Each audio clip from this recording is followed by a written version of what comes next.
Hi అండి, అందరికీ నమస్కారం. Welcome to my channel. ఈరోజు మన రెసిపీ వచ్చేసి క్విక్గా, ఎంతో సింపుల్గా, ఈజీగా, ఎక్కువగా సూప్ లేకుండా కుక్కర్లో చికెన్ కర్రీని ఏ విధంగా వండాలో చూద్దామండి. దీనికోసం నేను 1/2 kg చికెన్ తీసుకున్నాను. దీన్ని 2-3 సార్లు శుభ్రంగా కడుక్కొని ఈ విధంగా వాటర్ లేకుండా మరొక ప్లేట్లోకి తీసుకున్నాను. చూడండి ఫ్రెండ్స్, ఈ విధంగా వాటర్ లేకుండా తీసుకోవాలి. మనం చికెన్ వండేటప్పుడు చికెన్లో వాటర్ వస్తుంది కాబట్టి వాటర్ లేకుండా చూసుకోవాలి. కర్రీ కోసం ఒక ఆనియన్, 4 పచ్చిమిర్చి, కొంచెం పుదీనా, కొద్దిగా కొత్తిమీర తీసుకున్నాను. ముందుగా ఆనియన్స్, పచ్చిమిర్చి చిన్న చిన్న ముక్కలుగా కట్ చేసుకొని పెట్టుకోవాలి. ఇక్కడ చికెన్కి నేను ఏ విధమైన మసాలాలు పట్టించట్లేదు, డైరెక్ట్గా కుక్కర్లో వేస్తున్నానండి. చికెన్ క్రేవింగ్స్ ఉన్నవాళ్ళు ఇలా అప్పటికప్పుడు చికెన్ వండుకొని తింటూ ఎంజాయ్ చేయొచ్చు. ఆనియన్స్, పచ్చిమిర్చి ఈ విధంగా కట్ చేసుకొని పెట్టుకోవాలి. అలాగే పుదీనా, కొత్తిమీర కూడా కట్ చేసుకొని పెట్టుకున్నాను. కర్రీని ప్రిపేర్ చేసుకుందామండి.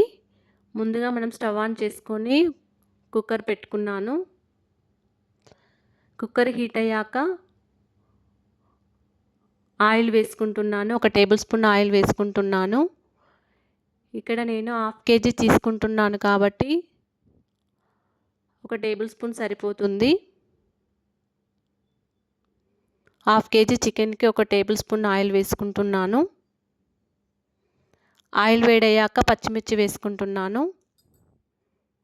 ఈ విధంగా పచ్చిమిర్చి వేసేటప్పుడు మూత పెట్టుకోవాలండి. ఎందుకంటే స్టవ్ పైన, కిచెన్ ప్లాట్ఫామ్ పైన ఆయిల్ చిమ్ముతుంది కాబట్టి ఆనియన్స్, పచ్చిమిర్చి వేసేటప్పుడు ఇలా మూత పెట్టుకొని ఉంచుకోవాలి. ఆనియన్స్, పచ్చిమిర్చి కొద్దిగా వేగాలండి ఆయిల్లో.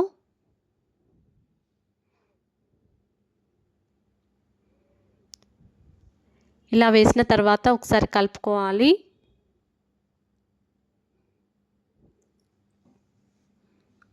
ఇవి లైట్ గోల్డెన్ కలర్ వచ్చే వరకు వేయించుకుంటూ ఉండాలి.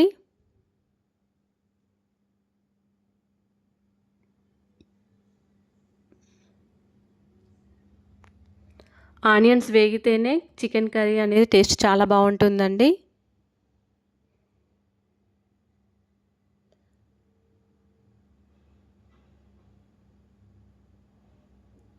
చూడండి ఫ్రెండ్స్, వేగిపోయాయి ఆనియన్స్. ఇప్పుడు కొద్దిగా పుదీనా వేస్తున్నాను. కొంచెం మరాఠీ మెంతి కూడా వేస్తున్నాను. మరాఠీ మెంతి ఫ్లేవర్ చాలా బాగుంటుందండి, టేస్ట్ కూడా చాలా బాగుంటుంది.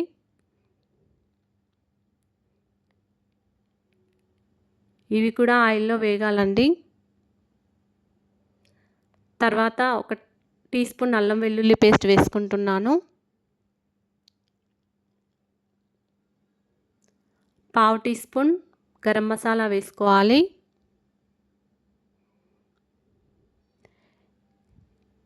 అల్లం వెల్లుల్లి పేస్ట్ అనేది పచ్చివాసన పోయే వరకు ఇలా ఆయిల్లో వేయించుకుంటూ ఉండాలి.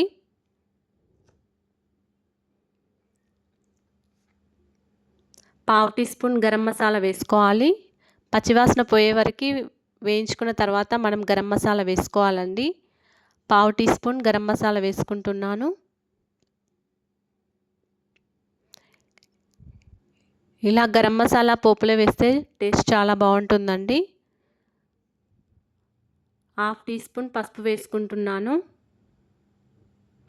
ఇవన్నీ వేసిన తర్వాత ఒకసారి కలుపుకోవాలి. ఇవన్నీ ఆయిల్లో వేగాలండి. చూడండి ఫ్రెండ్స్, ఇవన్నీ ఆయిల్లో వేగిపోయాయి. ఇప్పుడు మనం శుభ్రంగా కడుక్కొని పెట్టుకున్న చికెన్ని వేసుకుందాం. చూడండి ఫ్రెండ్స్, చికెన్కి వాటర్ అసలే లేవు. పీసెస్కి చూడండి, వాటర్ లేకుండా చూసుకోవాలి.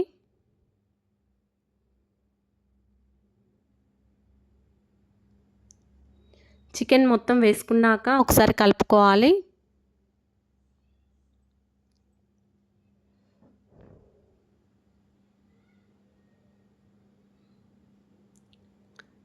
చికెన్ అనేది ఆయిల్లో వేగాలండి, కొంచెం గోలాలి.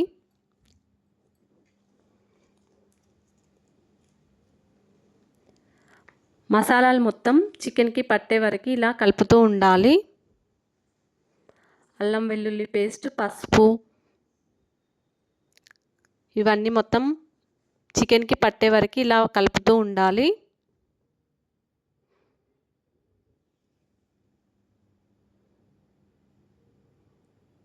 అప్పుడే చికెన్ అనేది నీచు వాసన రాకుండా ఉంటుందండి.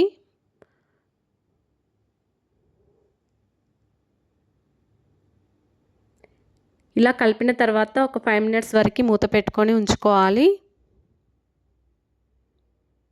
5 మినిట్స్ తర్వాత మళ్ళీ ఒకసారి కలుపుకోవాలి. చూడండి, మసాలాలన్నీ ముక్కలకు పట్టేశాయి.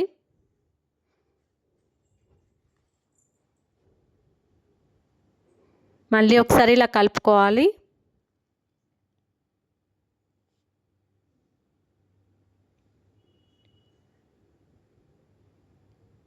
ఇప్పుడు ఒక టేబుల్ స్పూన్ కారం వేసుకుంటున్నాను. మీరు కావాలంటే ఇంకా కొద్దిగా ఎక్కువైనా వేసుకోవచ్చు.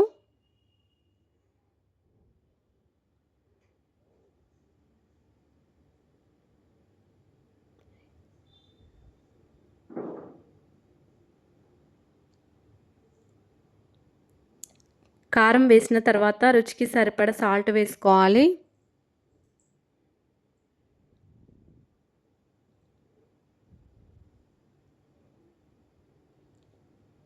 ఇలా కారం సాల్ట్ వేసిన తర్వాత ఒకసారి మళ్ళీ కలుపుకోవాలి. చూడండి ఫ్రెండ్స్, ముక్కలకి కారం ఉప్పు పట్టే వరకు ఇలా కలుపుతూ ఉండాలి. మళ్ళీ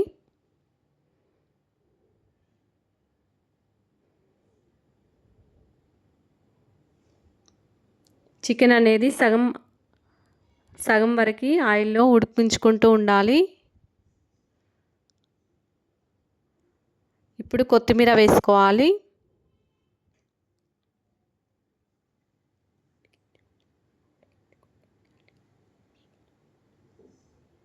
ఇలా కొత్తిమీర వేసిన తర్వాత మళ్ళీ కలుపుకోవాలండి.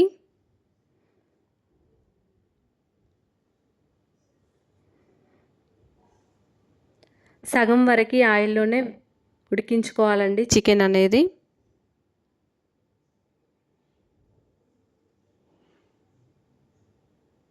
మళ్ళీ ఒక 5 మినిట్స్ ఇలా మూత పెట్టుకొని ఉంచుకోవాలి. చూడండి ఫ్రెండ్స్, వాటర్ అనేవి కొద్దిగా వస్తున్నాయి. అందుకే మనం చికెన్ కడిగేటప్పుడు మళ్ళీ ప్లేట్లో వేసుకోవాలి. వాటర్ లేకుండా చూసుకోవాలండి.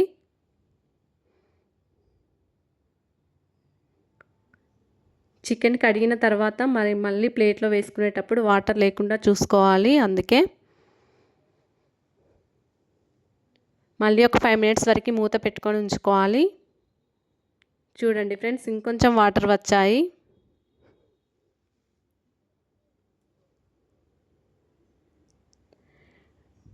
ఇలా చికెన్ అనేది సగం వరకు ఆయిల్లోనే ఉడికించుకుంటూ ఉండాలి. ఎందుకంటే మన ముక్కలకి ఏ విధమైన మసాలాలు పట్టియలేదు కాబట్టి మనం ఆయిల్లో ఈ విధంగా ఉడికించుకుంటూ ఉండాలి.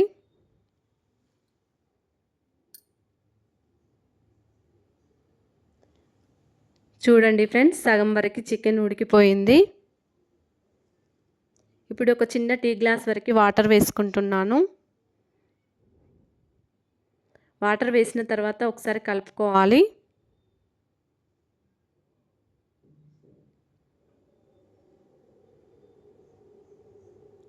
ఇలా కలిపిన తర్వాత మనం కుక్కర్ మూత పెట్టుకోవాలండి. సగం వరకు ఆయిల్లోనే ఉడికింది కాబట్టి ఒక 2-3 విజిల్స్ వచ్చే వరకు ఉంచుకోవాలి. అంతేనండి, చికెన్ కర్రీ రెడీ అయిందండి. ఇది ఎంతో సింపుల్ ప్రాసెస్. మీకు కనుక ఈ వీడియో నచ్చినట్లయితే లైక్ చేయండి, వేరే వారికి షేర్ కూడా చేయండి. చూడండి ఫ్రెండ్స్, చికెన్ కర్రీ రెడీ అయిపోయింది. ఇది చాలా సింపుల్ ప్రాసెస్. మీరు కూడా ఈ విధంగా ట్రై చేయండి. చూడండి ఫ్రెండ్స్, ఈ విధంగా నిమ్మకాయ పిండుకొని ఆనియన్స్ కట్ చేసుకొని పెట్టుకొని